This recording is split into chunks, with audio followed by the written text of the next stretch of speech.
ఈ అఘోరీలు అనేటువంటి వాళ్ళమ్మ ఎక్కడో హిమాలయాల్లో కూర్చొని తపస్సు చేసుకుని శివుడు అంటే వాళ్ళకి శివుడు అంటే వాళ్ళకి చాలా ఇష్టమైనటువంటి దేవుడు అనమాట.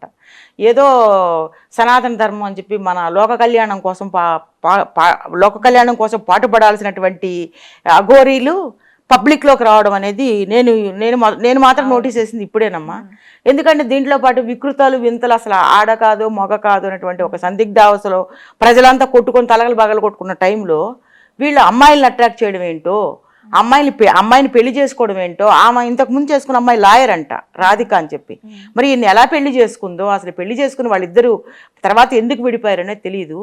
ఈ శ్రీవర్షిణి అనే అమ్మాయిని ట్రాప్ చేశాడు ఫస్ట్ అబ్బాయి, శ్రీనివాస్. అబ్బాయి అనాలో అదేనాలో నాకు అర్థం కావట్లా. అయితే ట్రాప్ చేసి ఆ అమ్మాయి ఫస్ట్ వెళ్ళిపోయిన తర్వాత వాళ్ళ అన్న వెళ్ళి ఆ అమ్మాయిని తీసుకురావడము ట్రైన్లో, అదంతా నేను చూశాను. వెనక్కి తీసుకొచ్చాడు, మళ్ళీ వెళ్ళిపోయింది.